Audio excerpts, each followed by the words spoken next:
Turn off that fan. Get started. Hello, anybody, somebody, nobody, whoever may never see this. This is Siegfried Alexander Faust, the Whiff, come back at you with some more Warhammer 40k. This time, the Tau. I just did a Gene Stealer video.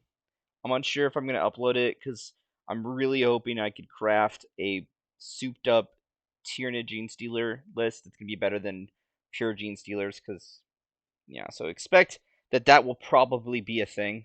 I'm assuming I can make that happen, and it'll be more efficient / a better competitive Gene Stealer list, but I need to look into it. Now, without further ado, the Tau. I have probably the most I've ever edited / spent time on this bloody game messing around with combinations. I'm thinking, hold on, let me look at my list.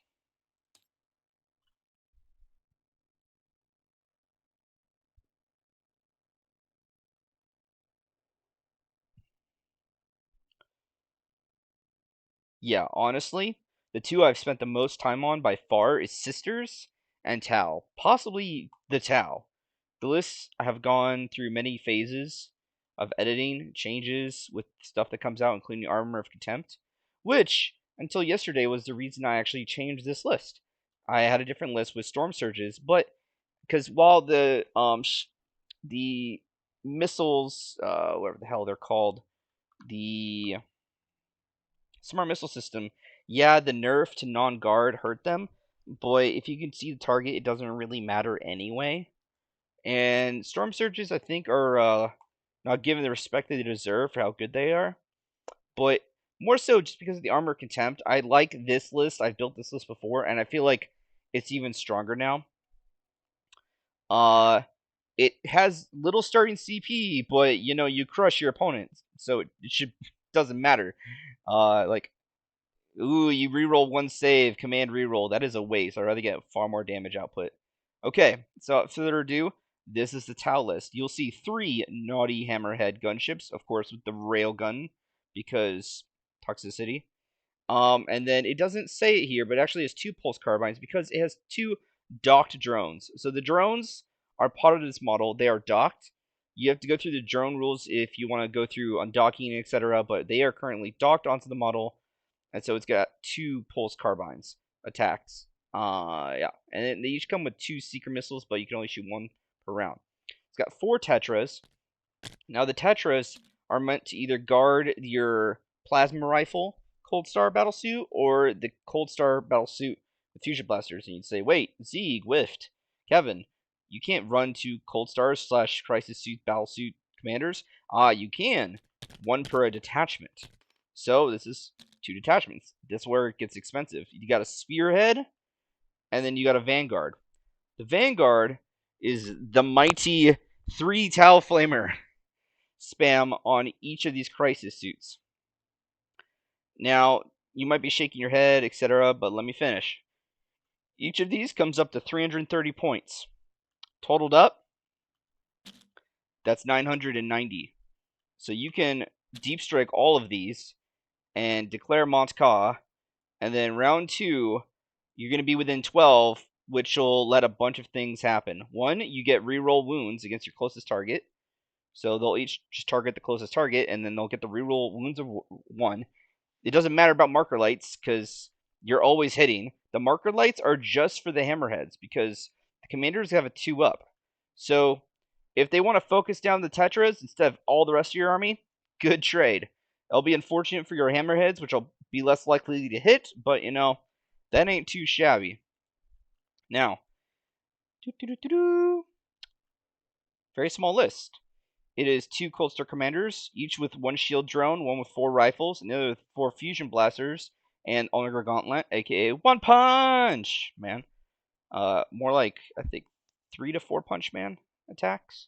And then 3 hammerhead railguns with the dock drones, with 2 missiles each. 3 5-man squads of crisis suits with 3 flamers and the shield generator on each. And then 1 4-man squad of tetras. Now you could split the tetras off into 2 2s, but that'll make it easier for your opponent to get grind. And it could go either way. I think it's not a bad thing you want to do. And since they're vehicles, they'll give lookout sir to whoever they're with.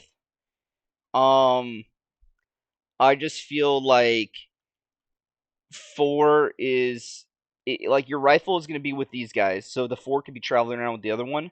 Which, if that's going to probably be how it is, then it doesn't matter. And then the only way it'd be better if you have 2 is if you're playing on a 6 objective. So it is something to consider, but again, you can give your opponent grind. It can go either way. I probably would actually recommend you split this into 2 squads of 2.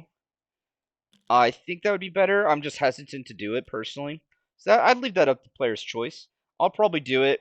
Just I won't play with the army once, because a lot of people are probably feeling cocky because the armor contempt changes, and they do not respect the overwhelming firepower of the Tau Flamer. Unlimited power! Okay, so show off the models real quick. So this is the Hammerhead gunship.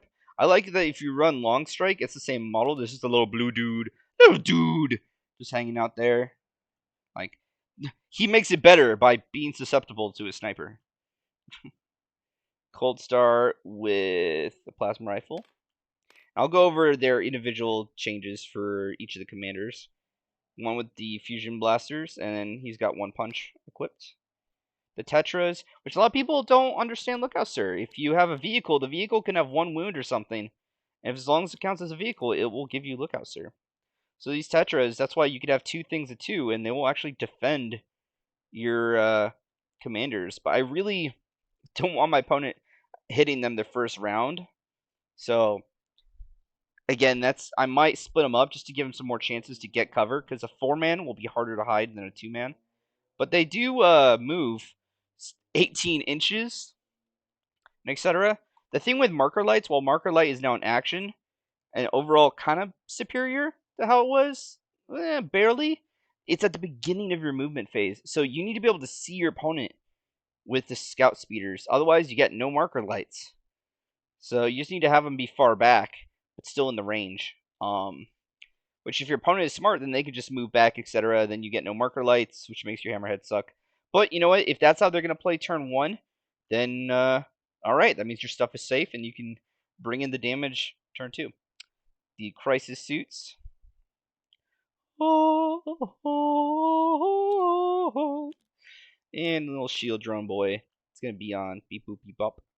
The one for each of the commanders, try to keep them a bit safe against like mortal wounds and other random nonsense snipers. Okay, the custom sept options. You will take calm into pressure. Each time a model with this tenant makes a range attack with an assault weapon.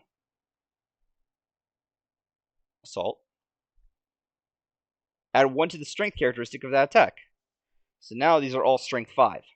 And remember, Armor of Contempt doesn't give you extra AP, it just reduces. And so this is going to be strength 5 attacks now. So against Space Marines and most things, it's going to be wounding on 3s, 3 ups, pinpoint targeting. Each time a model with this lieutenant makes a range attack with an assault weapon that targets a unit within 12 inches, add 1. Wait, the hell? That is incorrect. Excuse me? Let's try this again.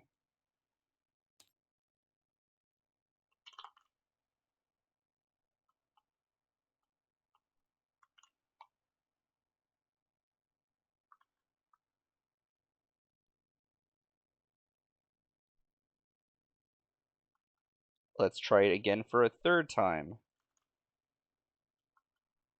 Okay, copy it there.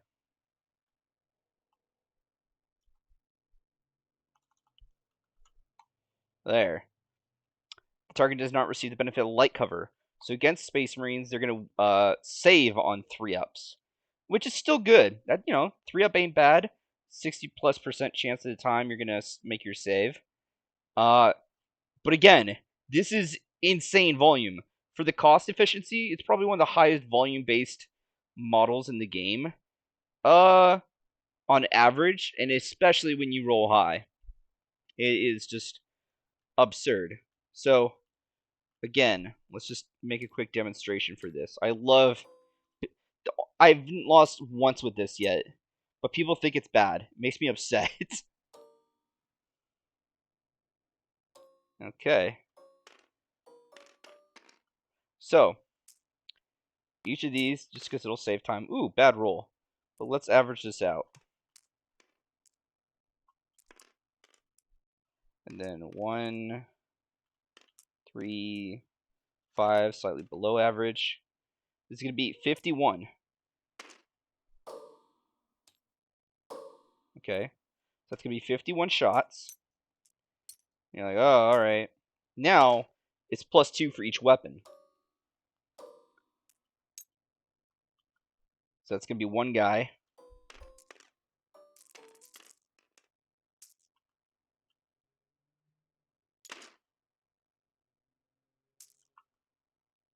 How many dice is this? This is 81 shots is your exact average. 81 shots. All auto hitting. And then because I'm going to be in Montka and the closest target, I'm going to probably, against most enemies, wound on 3s, reroll 1s. If you're against stuff that's T8, then even, so all the knights and the heavy stuff, if your opponent runs a lot of heavies, then you're wounding on 5-ups, rerolling 1s, which still ain't going to be bad. So, boom. Okay, now let's say this is a Space Marine. 3-ups. Okay, they take 22 wounds. So, hell, what did I even get? What was this before? 13 ones? Hell, if we say it was just the ones alone,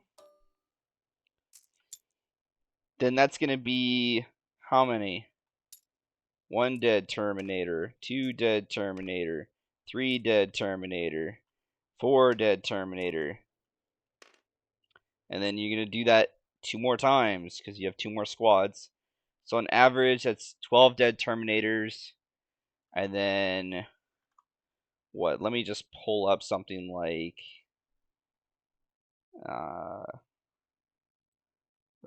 Bloody Death Guard. I don't care. Okay, so it's around 42 points per model, give or take. So 40 points. They do this 3 times. That's 4, 12, 4. That's around 5 to 600. Yeah, it's like 600 damage almost with your flamers.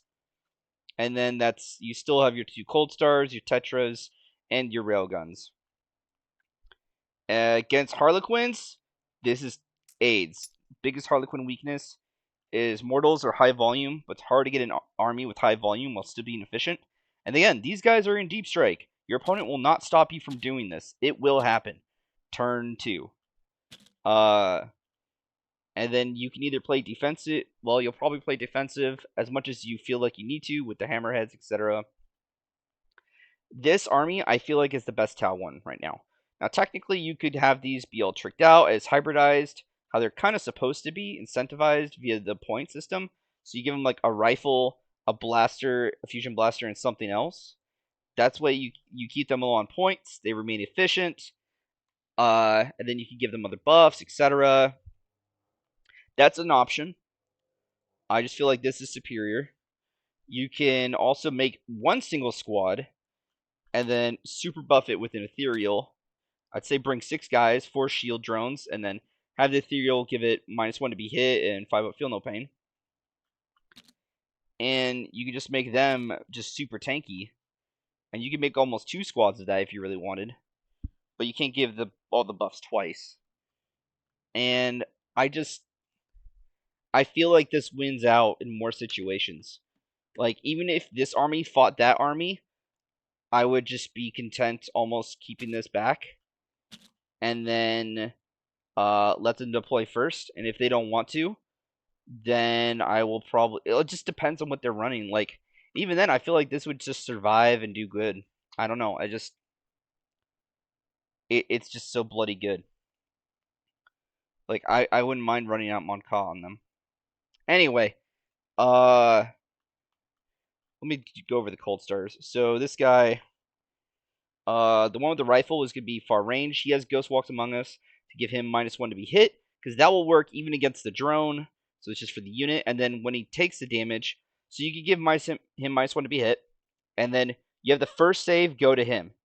You do one at a time until he fails one, and then after that you do the rest of the drone, because you can shrug one uh per round or per turn. And then the other guy, he's gonna have Underger Gauntlet, and then he's gonna have Precision the Hunter to try to maximize his damage output. So he doesn't have an invul. That invul is from the drone. So he's hopefully going to be moving up the board with the tetras and slash hidden, and then the crisis will come in front of him to try to keep him safe. And then he'll just run in there, and if he dies, he dies. If your opponent wants to focus him down, because while he is pretty high damage, it's just the crisis are just going to be so good. And again, that was if they trade up against some or trade down, they're really good. If they trade up, that's where they'll suffer a bit, but they'll still do pretty good. So it was what, 81?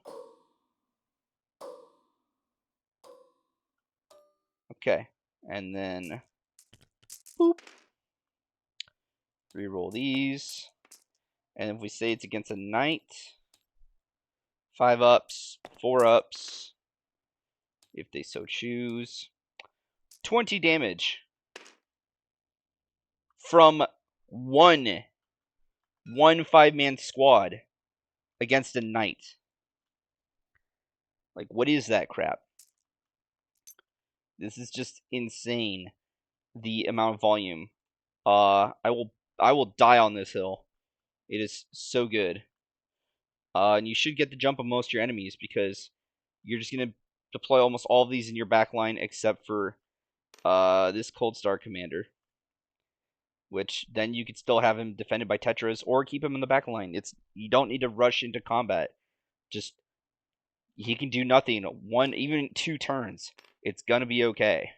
Don't lose him for no value. So I highly recommend this list. I think this is really strong right now. This would probably be in my top 5 for armies. Something that spooks people is this. It starts with 4 CP. But I mean, what are you going to use it on? The only stratagems are to unbracket a hammerhead, but that only costs 1 CP. And then that's all you're going to do for round 1, if you even need to do that. And then that's worth to do. And then round 2 and onwards, there's only 2 stratagems for the most part. That one, and then the other one, which is going to be whenever a crisis model, which actually, let me look something up real quick.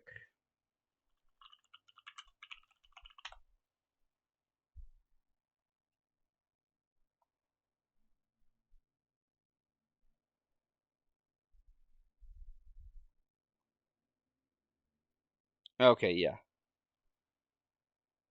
Because again, you start at 6 CP, but then I did an extra relic and warlord trait for the other cold star. You're gonna do a stratagem. I'm just gonna pull it up really quick.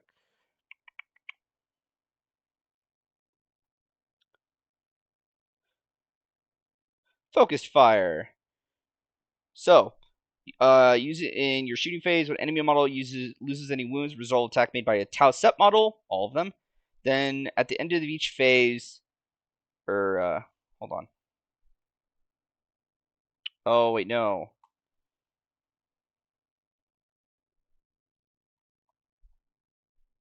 Hold on. Crap. I forgot. That's if you go straight Tau. Because you can do this as Tau Sep. And then if you do that, then I could bring in Long Strike instead of another Cold Star commander. Honestly though. But the thing is then you lose out on the custom set benefits, which are the true power of this list. So never mind. There is a stratagem to make these get +1 to wound. So then if you say, if you're going against things that are toughness 4 and you're strength 5, now you do that, and now all your attacks against that one thing are going to wound on 2 ups. Reroll 1s. Just delete something. and that's something to consider. But in return, you're not 5 up anymore. You're 4 up, so it's only going to be good against things that are T3, and your opponent's going to get light cover. I think it's actually a trap. This is better. This is superior, which means then you actually have more CP to burn. So disregard. So you really won't need your CP. It's not really gonna matter. Uh, you can use it for submunitions, make charges harder, or if you really need to reroll a save for your cold star commanders, there. This list is okay as it is with low CP because it has enough oomph to easily justify it. As I said earlier, I might make another Gene Stealer video if I could try to improve that list. And then I might make another video within the next couple days. I have to get some work stuff done because I've just got a new job. Hopefully everything's gonna be good with the paperwork because I haven't started yet. I'm gonna start in 2 weeks or 3 weeks, and then but before then, Knights will come out and I'll be starting those videos. Squats may come out. I don't know. There's just information released for World Eaters slash Chaos Marines getting new codex and information leaks. So all that looks good, good, good. I'm very excited for the World Eaters. But I'll try to just make one last overview of all the Xenos factions because it looks like they're kind of done for a while. It looks like possibly. Some of them might get some love, but they shouldn't have much going on for the next couple months.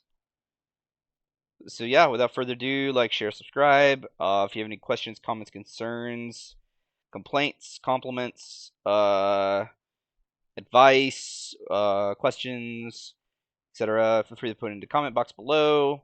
If you have any requests as well, I will try to do requests or at least give them some mind.